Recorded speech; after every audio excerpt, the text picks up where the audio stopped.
Welcome, Hudson Valley, to this week's edition of In Touch, the public affairs and issues program that runs across Townsquare Media, the Hudson Valley radio stations. This week's guest is Julia Lybolt, Sullivan County Therapist with Bridge Back to Life. Bridge Back to Life Center originated in 1988 in the New York City area until recently when in January 2022, where they had their ribbon cutting ceremony for their first and only mobile treatment unit for outpatient services for addiction counseling. The unit was a direct response to the opioid epidemic in Sullivan County. The mobile treatment unit is designed to provide outpatient services for alcohol and drug addiction in the most rural areas in Sullivan County where some people cannot go to a traditional brick and mortar location within their area and sometimes have to drive almost an hour or more to get to one.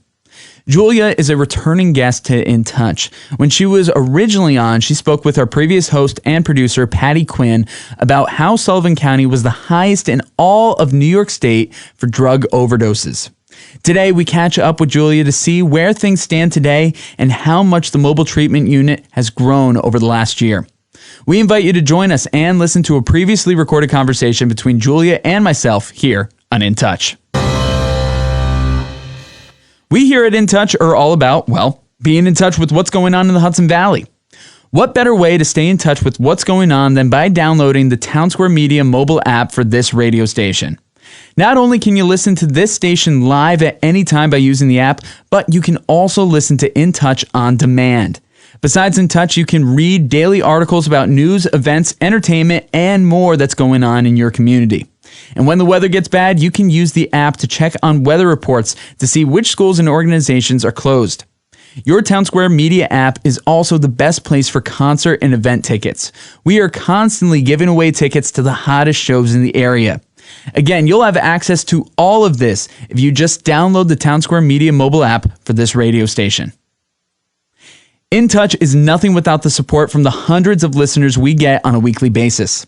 Thank you so much for listening and taking part in the conversation. If you listen to In Touch through a podcast service such as Spotify or Apple Podcasts, please consider leaving a positive review. With more 5-star reviews on these platforms, the algorithms will work harder to promote our show and bring In Touch to new audiences. That and also sharing In Touch with your friends and family is so important. Just sharing our links and listening live each Sunday goes such a long way. Thank you for all that you do to stay in touch with what's going on in the Hudson Valley. Hello, Hudson Valley. You're listening to In Touch, Townsquare Media, the Hudson Valley's public affairs and issues program, and we got a wonderful episode for you guys today. We have Julia Lybolt, Sullivan County Therapist with Bridge Back to Life. Julia, how are you today? I'm doing great. I'm glad to be back on. Yes, I'm really happy to have you on. You are a returning guest. The last time you were on, you were with previous host and current producer, Paty Quin. And first of all, isn't Paty just amazing? She's great. No, we love Paty, and Paty does so much work behind the scenes, and she is lovely. So anybody who misses Paty, don't worry. She is still very much involved in the program, and I'm happy to succeed her and hopefully do a good job in her place. But I'm very happy to be able to talk with you now, Julia.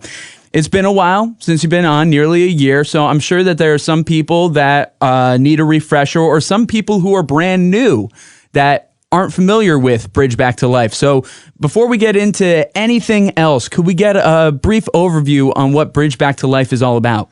Well, Bridge Back to Life is originated in New York City. That's where their home is. And they expanded from there beginning last year, with the Substance Abuse Outpatient Mobile Treatment Unit. And this was in direct response to being number one in New York State for fatal overdoses. So it was really important that this got on the ground when it did, before anything else could really prevent us from getting on the streets, so to speak. So far since then, we have actually dropped to second place. Okay, something's working. That's very good. We go to all the different towns. I mean, you meet so many people. With how much we travel just in Sullivan County, we meet so many people, and it's adventurous. No, that's fantastic. Thank you for all that, and I really appreciate the overview that you gave. Now, with Bridge Back to Life, so last year, Sullivan County was the highest in all of New York for drug overdoses, and now it's down to second. And it was last year that the ribbon cutting happened for the mobile treatment unit. And you said you've seen so many people and you've been able to touch so many lives. Could you go into what this journey has been in the last year and what kind of movement and progression that you've seen since then? Well, since then, I believe we only had 2 clients on the initial interview, and right now we're sitting with a 69% success rate. Oh, wow. I'm really hoping to get out there more. This way the community can not only know what we do, but just have an understanding of who's coming in. You know, it can be anybody. You know, we want to make sure that everybody gets a fair chance. Absolutely. Now, one thing about May, it's Mental Health Awareness Month. And one thing that we were talking before we got on the mic was the difference in service. Addiction and substance abuse definitely fall under mental health issues, but it doesn't mean that everything with Bridge Back to Life is able to take care of every mental health issue.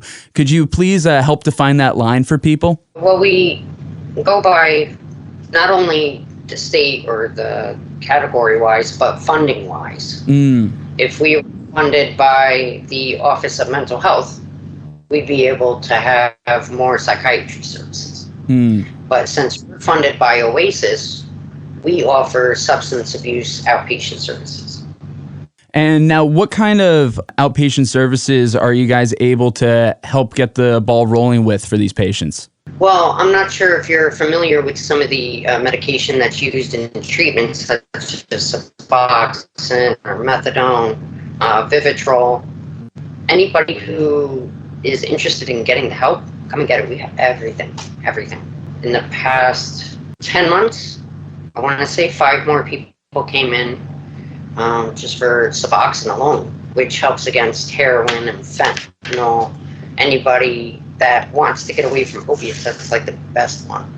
You have people that are celebrating 6 months, 1 year. It's really awesome. No, that really is awesome to see and to be able to hear the different kind of success stories. Now, with everything that you're saying with the people coming in and those that you're treating, I know opioids seems to be one of the bigger topics. Is that the main thing that Bridge Back to Life is focusing on in Sullivan County, or is that the main kind of crisis that we're looking at, or how? What's the scope of things that you guys are treating right now? Well, initially the funding came from the lawsuit with the pharmaceutical company. So the money came from that to New York, and from that time, it took about a year to put this together in response to the epidemic. It's a really nice unit. It's not stuffy like a doctor's office, you know, so it's kind of outside the norm. Not everybody's used to it. Oh, absolutely. Now, you said that this originated from a lawsuit. I don't think I'm very aware of what kind of lawsuit this was. And for anybody else who's curious, could you give a little more background on that, please? Absolutely. The lawsuit was actually suing the pharmaceutical company because they knew that what they were handing out and what doctors were handing out was an addictive chemical. And turning everybody to the chemical addicted side with the knowledge, and they knew that, and they said to everybody it was safe. So now it led to everything, heroin, fentanyl. Right now, fentanyl's our number one. We're trying to, help anybody doing that. I have 3 clients right now who are with me because of just fentanyl use alone.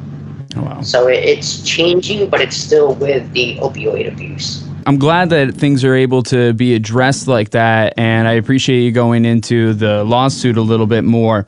So with all the clients coming in to try to receive care, does it cost them anything? How does this work with insurance? What's the best way that people can get involved, and what kind of potential financial standing do they need to have for this? Well, if they come in and say they have copays from their insurance, if possible, I can work with them on taking payments of the copays. If a person doesn't have insurance, I know 2 people, one through MVP, one through Fidelis Care, and they'll work with that person Oh, very good. To get them insurance. So we really want to hit every avenue that we can. I'm actually opting in to try and use debit cards. Oh. So this way people don't have to worry about calling somebody, giving them their information. They could just use the debit card right here on the unit. That would be very helpful, absolutely. No, so that's great that you're looking into all these different options to be able to help people, and it's really important to help people where they are because, you know, everybody's coming in at a different financial standing. So it can be difficult for some people. Some people have insurance, some people don't. Which insurance, what's taken where. So no, that's very good information. Really appreciate that. With all the issues with in the community going on with drugs, as you said, with fentanyl, with opioids, and things along those lines, what are some of the best ways that the community can help out and be aware to this and try to nip this opioid and fentanyl crisis in the bud? I know that's a very weighted question, but what are some steps that could potentially be made to help from a community standpoint? People should really keep in mind, too, it's not just the fentanyl or the heroin. It's with alcohol. I have people coming to me for help to stop using marijuana. Which is interesting, is as it became legal, people no more wanted to use. Yeah. So it was interesting to see that switch. But yeah, I have people that come to me for all sorts of things. You know, whether it be downers, opiates, whether they need Suboxone or Vivitrol, which is actually a medication that is used for individuals who drink, and it's a monthly shot, and it takes away any cravings and urges they want or have for a drink. It's definitely a good time to be around and see things expand more. Absolutely. And so with everything that's going on with the mobile unit, Bridge Back to Life, and how you're able to help everybody, obviously giving people the medication to help weed off of these things, what would be some other things that might be offered outside of the medicinal route? Well, we offer virtual group counseling, one-on-one counseling with me every week. The good part about being on board the unit is the fact that I am in charge of everybody's case. So the person doesn't have to feel like they're being passed to another counselor anymore. That's fair. And, you know, we handle people with gentle hands, so to speak. I just think it's incredible how it all went from just an opioid overdose response to everything in the sun. We do groups. I am actually working on trainings for Narcan, which is actually a medication that's used for somebody who's overdosing on opiates. So that'll be starting shortly on board the unit. I'll be doing that once a week in a new location every week. That's terrific. Yeah, Narcan training is so important these days, and I'm glad that it's becoming more prevalent and more easy to receive, and I'm glad that you're able to offer something like that as well. No, that's terrific. So I got to ask, what is it in particular that got you involved with this unit in particular? You said that you're the one in charge of everything there, and you have sole propriety over it, and you're able to make these connections with everybody who comes in.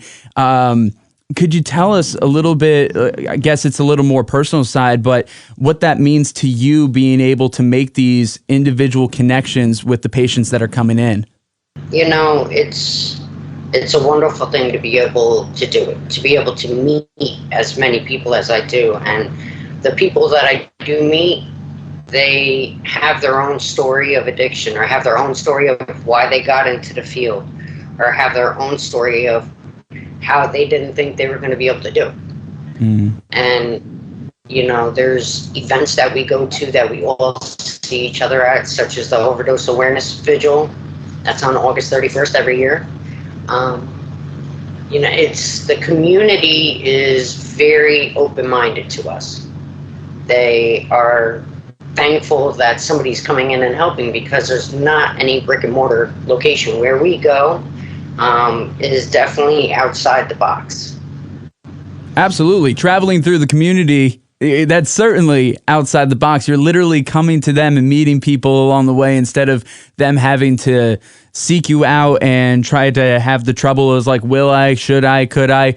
If you're just right there, it makes it easier and much more welcoming to a number of people. And I think that's terrific. And one thing that we really strive for here on In Touch is focusing on the individual stories that go behind everything. And what you said, how you listen and you talk and you understand these stories that people bring in, I think that's terrific. Now, one thing that you just brought up, the Survivors Vigil that happens in August. I know it's a little bit of ways away, but the summer's going to fly by in no time. Could you tell us a little bit about that vigil, please? Sure. The vigil is held, I know that they have Liberty also has a celebration.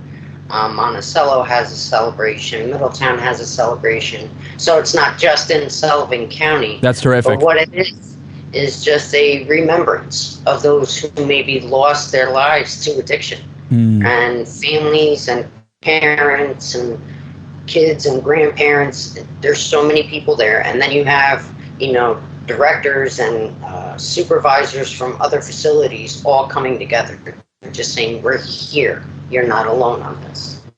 That's awesome. Yeah, to be able to have that and just stand together, because addiction can feel like such a lonely thing that you're going through. And then to be able to see everybody band together, share their stories, share their perseverance, and help each other out, that really makes a difference. Building the community just makes it so much easier. It's hard to grow alone, So that's really terrific.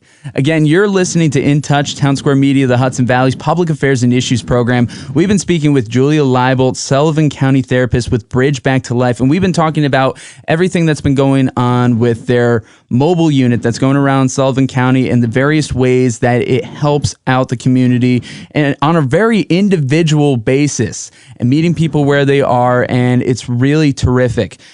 Julia, as we start to wrap up this episode, I just want to ask, what's the best way for people to learn more information or to reach out to you guys? Obviously, you're driving around the community. Is there a way that people can find out where you're going to be? Is there a way people can check out some stuff online? Tell us the best way to look into everything. Absolutely. You can see our travel calendar on our Facebook page. I pin it right to the top every month. So this way people can see what town we're in on what day. You can also get a hold of us at 845-4HOPE. And you can also call directly, 516-493-0023. And if you see us, you don't need an appointment. You could just walk in. That's terrific. That's awesome. And again, all links, phone numbers, and information will be included in the description of this episode. So in case you forgot something or you need to check back, don't worry. We got that all set. Julia, you've been a terrific guest, and I really appreciate your time here on In Touch. Is there any last thing that you want our In Touch audience to know before we wrap up? Just that we are here. We're willing to help you. There's no judgment. There's no room for shame on our unit. So if you need us, we're here. No room for shame. I love that. That is a great mission statement right there. Well, Julia, thank you so much for being here on In Touch. Thank you so much. I really enjoyed it. This has been this week's edition of In Touch, the Public Affairs and Issues program that runs across Townsquare Media, the Hudson Valley radio stations. We want to give a big thank you to Julia Lybolt. For more information on Bridge Back to Life and their mobile treatment unit, please visit bridgebackTolife.com. You can also check them out and follow the mobile treatment unit's travel schedule on their social media, such as facebook.com/Sullivan County Mobile Treatment Unit, on Instagram at instagram.com/Sullivan County Mobile Treatment, and their Twitter account at Sul County MTU. Of course, all links and information can be found in the description of this episode. As we mentioned before, May is Mental Health Awareness Month. Substance abuse and addiction, which we talked about today, only make up a portion of the grand scheme of mental health. There are many reasons why people decide to drink and use drugs, but the increasing use of drugs and drinking can come with serious risks and devastating consequences. Substance abuse affects an estimated 25 million Americans. In terms of people who are affected indirectly, such as families of those struggling with addiction and those injured or killed by intoxicated drivers, an additional 40 million people are affected. The monetary cost to society and the economy because of reduced productivity, property damage, accidents, and healthcare are astounding. Alcoholism afflicts 16 million adults and almost 300,000 children annually. An estimated 21.6 million Americans aged 12 and older are addicted to other drugs such as sedative hypnotics or opiates, sedatives, hallucinogens, and psychostimulants. People with depression or other mental health problems are particularly vulnerable to alcohol and drug use. Some may choose to drink or take drugs to alleviate stress or emotional pain, but doing so can develop or worsen mental health conditions. People who use alcohol or drugs should get checked for depression, anxiety disorders, and other mental health illnesses. It's also helpful to screen for the severity of substance abuse problems. Getting help through education, support groups, or counseling can help people get back on the right track. Mental Health Awareness Month began in the United States in 1949 and was started by Mental Health America, or MHA for short. Each year in mid-March, MHA releases a toolkit of materials to guide preparation for outreach activities during Mental Health Awareness Month. During the month of May, MHA, its affiliates, and other organizations interested in mental health conduct a number of activities which are based on a different theme each year. The 2023 Mental Health Month campaign is focused on how surroundings impact mental health and are calling for individuals to look around and look within. Topics that are specifically being addressed include safe and stable housing, healthy home environments, neighborhoods and towns, and the outdoors and nature. The purpose of Mental Health Awareness Month is to raise awareness and educate the public about mental illnesses such as the 18.1 Americans who suffer from depression, schizophrenia, and bipolar disorder, the realities of living with these conditions, and the strategies for attaining mental health and wellness. It also aims to draw attention to suicide, which can be precipitated by some mental illnesses. Additionally, Mental Health Awareness Month strives to reduce the stigma that surrounds mental illnesses. For more information on Mental Health Awareness Month, please visit mhanational.org. Whether you've been listening to In Touch for a while or you just joined us, thank you. You can find In Touch episodes new and old on your favorite streaming services such as Spotify, Apple Podcasts, Google Podcasts, Stitcher, and more. That and listen on demand with your Townsquare radio station mobile app. Of course, you can still find all articles and audio under the In Touch tab on this radio station's app and website. And don't forget, we're also on YouTube, Facebook, and Instagram at InTouch_HV. If you like what we do here on In Touch and want to be on the show, let us know. Whether you have a topic you want discussed or you want to be a guest, the best way to contact us is through our office number, 845-471-1500, or email direct to connor.walsh@townsquaremedia.com. I've been your host, Connor Walsh. Until next time, stay curious, keep an open mind, and as always, I'm glad we get to spend some time.